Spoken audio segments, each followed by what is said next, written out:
Bonjour à tous, on se retrouve pour un nouvel épisode de The Beginning After the End. Et aujourd'hui, épisode 6 qui va un petit peu se concentrer du coup sur la nouvelle vie, le nouveau quotidien, plus ou moins, de Arthur, maintenant qu'il a été accepté pour rejoindre le royaume des elfes et pour devenir le disciple de Virion, je crois que c'est comme ça qu'il s'appelle, donc le grand-père de Tessia. Donc grosso modo, l'épisode commence où ils vont voir du coup une connaissance du grand-père de Tessia qui serait capable visiblement de lui permettre de communiquer avec ses parents, de leur dire qu'il va bien, qu'il pourra pas revenir tout de suite, mais que voilà, pour l'instant tout va bien et il pense à eux et il les oublie pas. Donc ils se rendent chez une devineresse, en gros chez une oracle globalement, qui est capable de voir des fragments du passé et de l'avenir, et en gros qui va lui permettre, en se concentrant sur ses parents, grâce à une espèce de bassine d'eau, de s'adresser directement à eux et que c'est comme ça qu'on va avoir un petit peu de nouvelles sur la situation. Donc grosso modo, suite à l'incident qui les a séparés, visiblement ils ont pas plus cherché que ça à le retrouver, soyons très honnêtes. Ou alors c'est vraiment que l'animé a coupé beaucoup de trucs. Mais de ce que j'en ai compris, c'est qu'en gros, bah, sa mère, elle voulait aller le chercher, mais ses camarades l'en ont empêché. Et son père, il a un petit peu sombré dans l'alcool pendant une courte période, parce qu'il s'en voulait énormément. Il a aussi reçu le soutien de ses camarades. Donc finalement, ils ont fini par reprendre la route et par arriver à la capitale. On dirait que son père est devenu soldat et d'un rang suffisamment élevé pour recevoir des honneurs, ce qui leur a permis d'acheter ou d'avoir accès à une maison où ils vivent désormais ensemble.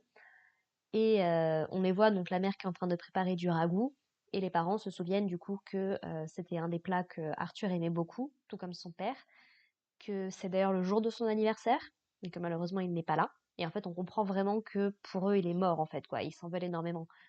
Le père notamment s'en veut puisque bah, c'est lui qui a demandé à Arthur de fuir pour protéger sa mère et le bébé, qui du coup n'est pas né, mais on voit bien qu'il y a un certain temps qui s'est passé, même si on n'a pas encore vraiment de temporalité. Concrètement, on ne sait toujours pas, visiblement, je pense, quelques mois, vu l'apparence de sa mère au niveau de son ventre. Mais clairement, l'animé ne rend absolument pas ça compréhensible et saillant, quoi. On a, pour les quelques jours que concrètement, ça changerait pas grand-chose, quoi. Et donc voilà, donc Arthur va être en capacité de rentrer en contact avec eux, de leur dire qu'il va bien, qu'il est où il est, qu'il est au royaume des elfes, qu'il souffre d'un mal qui doit guérir avant de pouvoir revenir, mais que voilà, il finira par revenir vers eux, et qu'il faut pas s'inquiéter, qu'il les aime, et ceci, cela. Et j'ai trouvé ça très touchant du coup qu'il soit autant attaché à ses parents, même si c'est dans une autre vie, concrètement, et ouais, qu'il est heureux de savoir qu'ils vont bien, et puis voilà, quoi, il a la petite larme, et c'est plus ou moins ça qui rompt la connexion. Donc voilà, tout se passe plutôt pas trop mal. On a également une petite conversation entre donc le grand-père de Tessia et Arthur, alors qu'ils sont en train de se rendre vers cette personne-là, puisque donc il lui explique que Tessia c'est la seule héritière du trône, comme on pouvait s'en douter, on n'a pas vu de frère ou de sœur, et en gros que elle a toujours grandi dans un contexte très isolé, j'imagine, du coup, et en fait bah, ça l'a rendue très méfiante par rapport aux autres, puisqu'elle a déjà été trahie par des gens qui se prétendaient être ses amis, enfant comme adulte, visiblement. Et du coup, ça explique pourquoi est-ce que elle s'est montrée peut-être un petit peu, comment dire, méfiante avec Arthur quand ils sont arrivés au royaume des elfes. Et en même temps, elle s'est énormément attachée à lui. Elle se comporte naturellement avec lui. Et son grand-père le remerciait justement de la faire sourire à ce point, parce que ça fait très longtemps qu'il l'avait pas vu ensemble, qu'il l'avait pas vu comme ça. Et du coup, donc Arthur place sa confiance dans cet homme, puisque il explique qu'il n'hésite pas à remercier un enfant. Donc voilà, pour lui, ça prouve qu'il peut avoir confiance, qu'il le respecte en tant que personne. Et du coup, donc, il accepte de devenir son disciple.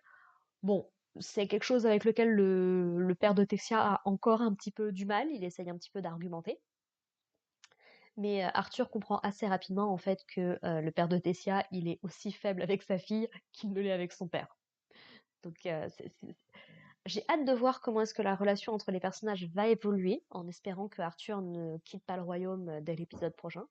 Ce serait dommage parce que il y a moyen de développer pas mal de trucs, mais comme le montre la fin de l'épisode, comment dire, on va avoir une ellipse de 3 ans, puisqu'on retrouve du coup Arthur et Tessia beaucoup plus âgés, ils sont beaucoup plus adolescents, et on voit qu'ils ont une relation assez proche, puisqu'elle avait demandé à Arthur de l'appeler Tess au lieu de Tessia, donc un espèce de petit surnom, tandis que elle, du coup, l'appelle Art au lieu de Arthur.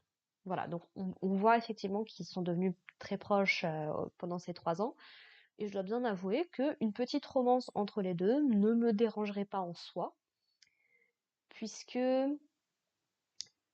comment dire, le problème de la réincarnation, que ce soit dans Mushoku Tensei ou dans un animé comme Oshinoko par exemple, c'est ce côté l'adulte de la situation, si ce sont des personnes plus jeunes, souvent a des pensées pas très sympathiques envers un individu qui est clairement vachement plus jeune que lui. Après, c'est un truc sur le principe qui ne me dérange pas puisque, comment dire, vu que c'est dans le domaine de la fiction, moi ça m'intéresse bien justement d'essayer de développer au niveau de la morale, au niveau de plein de trucs comme ça, qu'est-ce que ça implique et comment est-ce qu'on peut gérer ça. Par exemple, dans Seven Deadly Sins, il y avait ça aussi entre Meliodas et Elisabeth, mais on peut le comprendre, on peut potentiellement l'accepter quand on connaît l'histoire globale et ce qui leur tourne. C'est qu'en fait, ils n'ont pas vraiment le choix, concrètement. Mais ouais, voilà, ça fait partie des trucs, moi, qui dans la fiction ne me dérangent pas, puisqu'on explore un contexte qu'on est incapable de reproduire globalement dans notre monde à nous, puisque des personnes, on vit maximum jusqu'à une petite centaine d'années, dans le meilleur des cas. Là, on parle d'êtres qui sont plusieurs fois centenaires, voire millénaires. Voilà, c'est un contexte très différent qui permet justement d'explorer ce genre d'histoire-là. Et moi, voilà, j'ai pas forcément de problème avec ça. Maintenant, je comprends totalement que ce soit sujet à des critiques et je suis prête à entendre les critiques. Là, je dirais juste que j'aime bien la relation entre Tessia et entre Arthur, donc que si jamais il devait développer une romance entre les deux, ça me dérangerait pas, et que s'ils restent amis, ça me va très bien aussi. Je dis ça puisque dans l'épisode, Arthur va expliquer qu'il tombe de plus en plus sous le charme en fait de la personnalité de Tessia.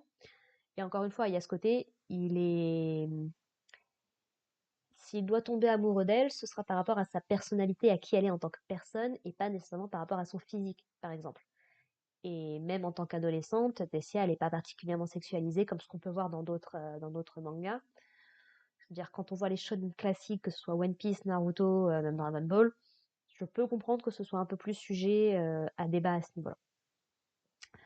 Voilà, voilà. Sinon, du coup, donc voilà, donc l'entraînement d'Arthur va commencer. Son maître, du coup, lui précise que de devenir maître des bêtes, ou je sais plus comment est-ce qu'il formule la chose, c'est comme plonger dans du goudron bouillant. Donc j'imagine à peine la sensation que ça doit être. Je suis très contente quelque part que ce soit ellipsé, même si j'espère quand même qu'on reviendra un petit peu sur cet entraînement-là. C'est quelque chose, par exemple, que j'aurais aimé que Demon Slayer nous skip, par exemple. Enfin, bref, Demon Slayer, c'est vraiment pas mon truc. Donc voilà, et on a une petite scène assez choupie également, où du coup, Tessia fait visiter un petit peu la ville à Arthur. Donc on voit qu'il y a toujours une certaine hostilité, et il se fait un petit peu prendre à partie par un noble, visiblement, un gamin, qui bien évidemment, voilà, essaye de mettre Arthur plus bas que terre. Arthur finit par accepter son duel, et en fait, avec juste un coup de poing, en fait, il l'envoie valser. Donc il passe un petit peu à autre chose, quoi. Je serais curieuse de voir la relation qu'il a entretenue avec cette personne-là pendant les 3 ans. Donc, ouais, là, à l'heure où j'enregistre, on est le 11 mai, donc je suis arrivée au bout des épisodes qui sont sortis. Et ouais, j'ai vraiment très très hâte de voir ce que va nous proposer la série sur la suite. Je dirais que le rythme est probablement un peu trop rapide. Si j'ai des défauts à mentionner sur la série, un rythme un peu trop rapide, un manque de développement, et au niveau du rythme, ça pourrait certainement être mieux. Mais voilà, ça mis à part, honnêtement, c'est une série que j'apprécie énormément, malgré tous les commentaires négatifs qu'on peut voir tourner sur internet. Donc écoutez, moi je considère que c'est le principal. Et puis voilà. Sur ce, bah écoutez, je vous propose qu'on se retrouve la semaine prochaine pour parler un petit peu de l'épisode 7. N'hésitez pas à me dire ce que vous en avez pensé dans les commentaires. Et puis bah, en attendant, portez-vous bien. Allez, bye les gens.